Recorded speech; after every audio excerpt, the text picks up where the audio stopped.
सौरभ शांत, संकोची, 10 साल में माता पिता खोया अनाथालय में पला, लेकिन हर साल अपने जन्मदिन पर अपने माता पिता को एक चिट्ठी लिखा करता था और कब्र पर जाकर रख देता था।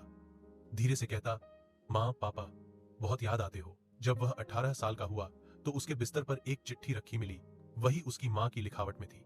सौरभ के हाथ कांपने लगे। उसने चिट्ठी खोली, उस पर लिखा था, प्यारे सौरभ, अगर तुम यह पढ़ रहे हो तो हमें तुम पर गर्व है। हम भले ही तुम्हारे पास नहीं हैं, लेकिन हमेशा तुम्हारे साथ हैं। प्यार पर भरोसा कभी मत खोना, मेरे बेटे। सौरभ की आंखों से आंसू बहने लगे। अनाथालय के देखभाल करने वाले ने मुस्कुराकर कहा, यह चिट्ठी तुम्हारी माँ ने मुझे दी थी दुर्घटना से एक दिन पहले। कहा था इसे तब देना जब सौरभ बड़ा हो जाए। उस रात सौरभ आसमान की तरफ देखता रहा और पहली बार अपने माँ पापा की मौजूदगी महसूस की। ट्विस्ट, वो चिट्ठी मौत के बाद नहीं बल्कि सालों से उसका इंतजार कर रही थी। सीख, सच्चा प्यार कभी मरता नहीं, बस सही वक्त पर दिल तक पहुंचता है। 2।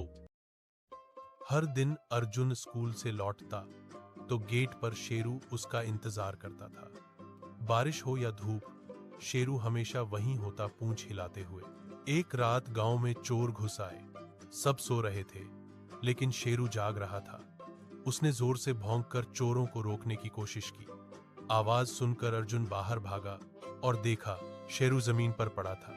सांसें टूट चुकी थीं, लेकिन दरवाजा अब भी खुला नहीं था। अर्जुन रो पड़ा।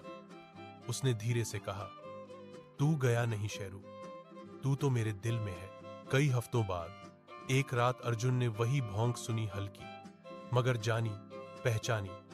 बाहर देखा, कोई नहीं था, बस हवा में एक साया सा हिला, जैसे शेरू अब भी पहरा दे रहा हो। मोरल, सच्ची वफादारी मरकर भी खत्म नहीं होती, वो याद बनकर हमेशा साथ रहती है। डह। नेहा अकेले बैठती है। सन्नाटा केवल घड़ी की टिक टिक और हवा की फुसफुसाहट से टूटता है। उसके ऊपर एक अजीब सी भावना छा रही है। उसके फोन पर एक अज्ञात नंबर चमकता है जो शांति को भंग करता है। वह हिचकिचाती है, बेचैनी की भावना बढ़ती है। फोन बार बार बजता है। लगातार कॉल उसकी बढ़ती आशंका की भावना को बढ़ाती है।